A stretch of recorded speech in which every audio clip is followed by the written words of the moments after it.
Britons have lashed out at the EU after it emerged vindictive. Officials were targeting EU expats after Brexit.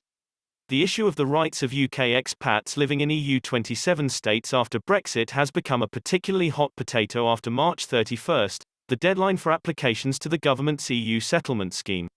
All such rights were meant to protect in accordance with the Withdrawal Agreement which took Britain out of the EU at the end of 2019.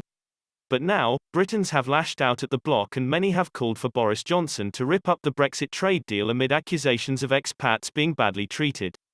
They were always going to try and make things as difficult as possible for Britain for daring to think for themselves and want to leave a dictatorship.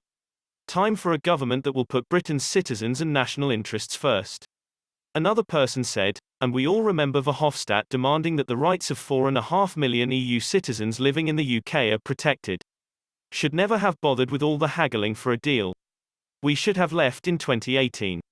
Another person added, the UK government will, I hope, hit back with demands and complaints about the lack of implementation of the deal on the EU side when ratification is complete.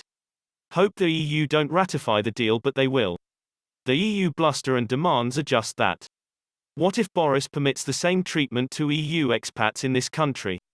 It's a pointless exercise, so whatever the EU does we can always do the same back, so nobody wins.